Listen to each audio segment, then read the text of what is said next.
ఓం నమః శివాయ నమః. మే నెల సింహరాశి ఫలితాలు.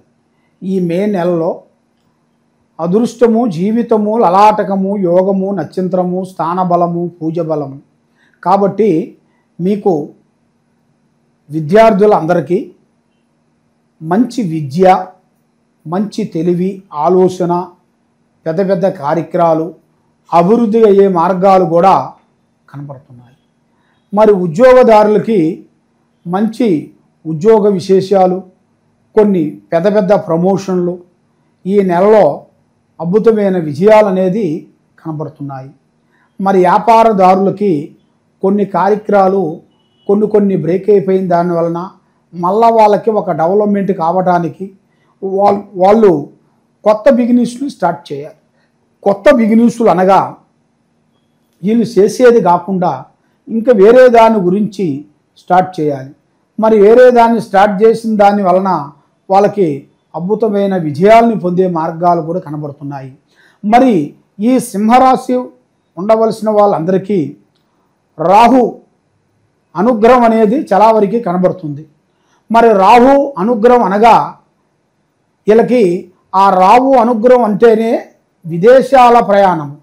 అంటే మీరు విదేశాలు వెళ్ళి అక్కడ మీరు ఉద్యోగమో వ్యాపారమో ఏదో ఏం చేస్తారో అనేది చెప్పలేము. కాబట్టి తప్పకుండా మీకు ఈ రాహు గ్రహం ఉన్నంత వరకు మీకు చాలా వరకు ధైర్యాన్ని ఇస్తుంది, చాలా వరకు అద్భుతమైన విజయాన్ని ఇస్తుంది. మరి మీకు ఎన్నో రోజుల నుంచి మీరు మనసులో అనుకున్న కోరికలు కూడా ఈ రాహు అనుగ్రహం వలన మీకు తప్పకుండా విజయవంతమయ్యే మార్గాలు ఉన్నాయి. అతి తొందరగా మీరు సూట్ కేసు తయారు చేసుకొని ఆ విదేశాల ప్రయాణం గురించి మీరు ట్రై చేసినట్టుకైతే తప్పకుండా మీకు విజయం అనేది పొందే మార్గాలు మీకు కనబడుతున్నాయి. మరి మీ జాతక యోగంలో చూసుకుంటే మరి మీరు చేసే కంపెనీల్లో కానీ, మీరు చేసే ఇంట్లో కానీ, మీరు చేసే పనుల్లో కానీ మనకి అక్కడ ఎవరో ఒక శత్రువు అనేది ఎవరో ఒకడు ఉంటాడు. మనకి పడనవాడు, మన గురించి చెడుగా భావించేవాడు, మనం ముందుకు పోతుంటే వెనక ఏదో చెప్పి మన గురించి బ్యాడ్గా ఆలోచన చేసి మన బాసుల దగ్గర మనకి పెద్దవాళ్ళ దగ్గర డిస్టర్బెంట్ చేసి మనం చేసే ఉద్యోగ రెస్టులో కూడా మనకు సంబంధించిన పెద్దవాళ్ళ దగ్గరికి వెళ్ళి మన గురించి అంత చెడుగా చెప్పేసి చాలా వరకు ఇబ్బంది పెట్టేవాళ్ళు చాలామంది ఉన్నారు.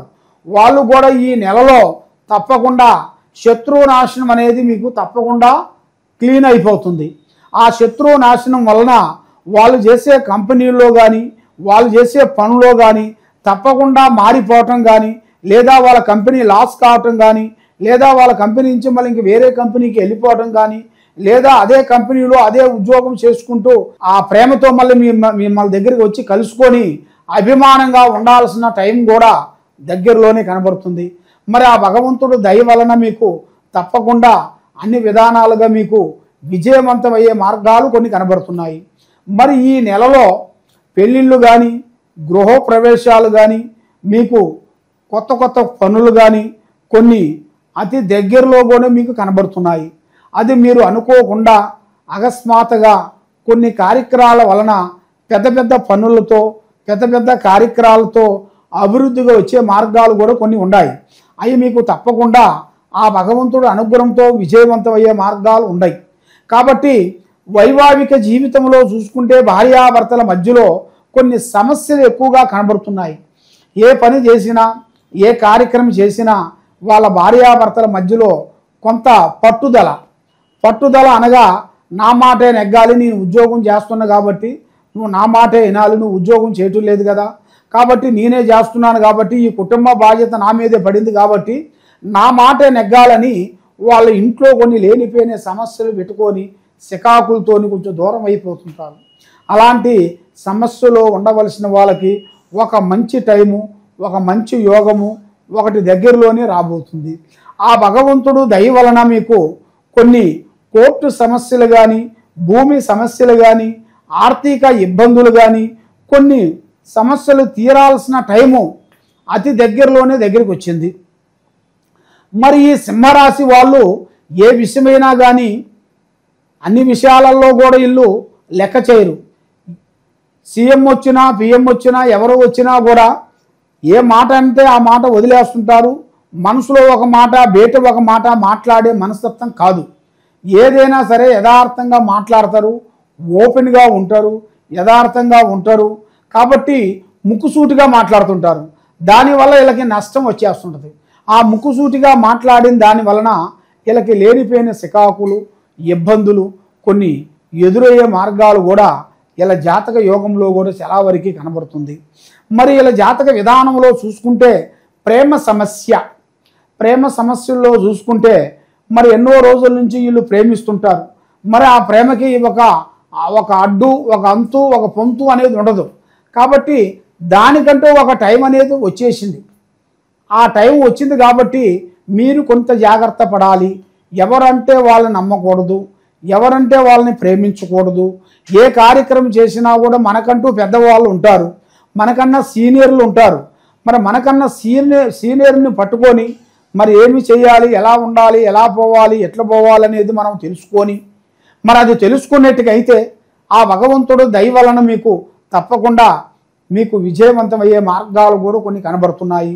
మరి మీకు ముఖ్యంగా రైతులకి ఎన్నో విధానాలుగా పంటలు వేసేసి పోరాటం చేస్తుంటారు. మరి పోరాటం చేసే వాళ్ళందరికీ కొన్ని రోజులు వాళ్ళకి కొన్ని ఇబ్బందులు కొన్ని ఎదురవుతుంటాయి. ఆ ఇబ్బందులు ఎదురైన దాని వలన వాళ్ళకి ఎన్ని రోజులు కష్టపడ్డా, ఎన్ని రోజులు పోరాటం చేసినా చెడము తీరిక ఉండదు, దమ్మిడి ఆదాయం ఉండదు. కాబట్టి వీళ్ళ మీద నరులు ఘోష ఎక్కువగా ఉంటుంది. నరులు ఘోష అనగా ప్రజల దిష్టి. బాగున్నారు. కానీ ఈ సింహరాశిలో ఉండవలసిన వాళ్ళందరూ చాలా వరకు ఏ కార్యక్రమైనా కూడా ఒక అడుగు వెనకేసే వాళ్ళు కాదు, 2 అడుగులు ముందే ఉంటారు. కాబట్టి వీళ్ళకి డ్రెస్సింగ్ కానీ, మాట కానీ, విధం కానీ ఏదైనా కూడా చాలా హై లెవెల్గా ఉంటుంది. కాబట్టి ఇలా ఆ విధానాన్ని కూడా వాళ్ళు కంటిన్యూ చేయకోకుండా మధ్య వాళ్ళ మాట ఎప్పుడు వింటారో వీళ్ళు అదో గతి పాలైపోతుంటారు, టప్పన పడిపోతుంటారు. కింద పడిపోయిన కాడి నుంచి లేనిపోయిన సమస్యలు కొన్ని రావటం, కోర్టు నుంచి కానీ, పోలీస్ స్టేషన్ నుంచి కానీ, బంధుమిత్రుల నుంచి కానీ వీళ్ళకి లేనిపోయిన సికాకులు, ఇబ్బందులు కొన్ని రావటం. కాబట్టి కొంత నష్టాలు కూడా వీళ్ళ జాతక యోగంలో కనబడుతున్నాయి. ఎందువల్ల అంటే వీళ్ళ భార్య నుంచి కానీ, వీళ్ళ కుటుంబంలో ఎవరైనా ఒక జీవి గురించి కానీ కొన్ని ఇబ్బందులు కొన్ని ఎదురయ్యే మార్గాలు, వాళ్ళ చిన్న మాటని వాళ్ళు మనం చెప్పిన మాటని వాళ్ళు మిస్అండర్స్టాండింగ్ చేసుకొని దాని గురించి వాళ్ళు ఏదో ఒక అగాత్యం చేసుకునే మార్గాలు కొన్ని కనబడుతున్నాయి. అగాత్యం అనగా వాళ్ళు చనిపోవటం అంటే ఇప్పుడు ఈ రోజుల్లో మనం చూస్తున్నాం. చదువు గురించి వాళ్ళు ఫెయిల్ అయిపోయినా, ప్రేమ ఫెయిల్ అయిపోయినా, ఏదన్నా ఇంట్లో ఒకటి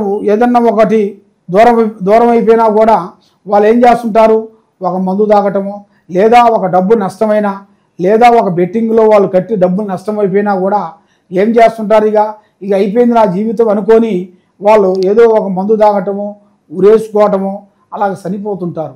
దానివల్ల మనిషికి పడ్డవాడు చెడ్డవాడు కాదు, వచ్చిన సమస్యకి ఆ సమస్యకి ఎలా చేసుకోవాలన్న ఒక పరిష్కారాన్ని చేయాలనేది ఒక ఆలోచన చేయాలి. ఆలోచన చేసుకోకుండా మనం మూర్ఖంగా ఆలోచించినట్టుగైతే చాలా వరకు ఇబ్బందులు అయ్యే మార్గాలు కొన్ని కనబడుతున్నాయి.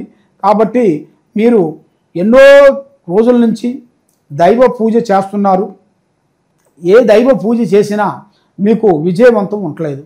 కాబట్టి శివుడాజ్ఞ లేనిది సేమైనా కుట్టదంటారు. కాబట్టి ఆ శివుడు ఆరాధన చేయాలి. ఓం నమశివాయ మీరు పొద్దున్న లేచిన కాడి నుంచి లాస్ట్ వరకు ఓం నమశివాయ అన్న మంత్రం, అది ఆ మంత్రాన్ని మీరు ఎప్పుడూ చదువుతూనే ఉండాలి.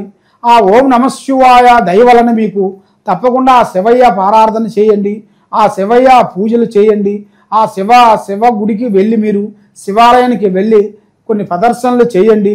తప్పకుండా మీకు మంచి యోగం అనేది రాబోతుంది. కాబట్టి ఈ కింద ఉండాల్సిన నెంబర్కి మమ్మల్ని సంప్రదించినట్టుకైతే మీ పేరుని బట్టి, మీ యోగాన్ని బట్టి, మీ జాతకాన్ని బట్టి ఏముంది, ఏమి జరుగుతుందో అనేది చూసి అన్నీ మేము చెప్పగలుగుతాం. సర్వే జనా సుఖినో భవంతు. ఓం నమః శివాయ నమః.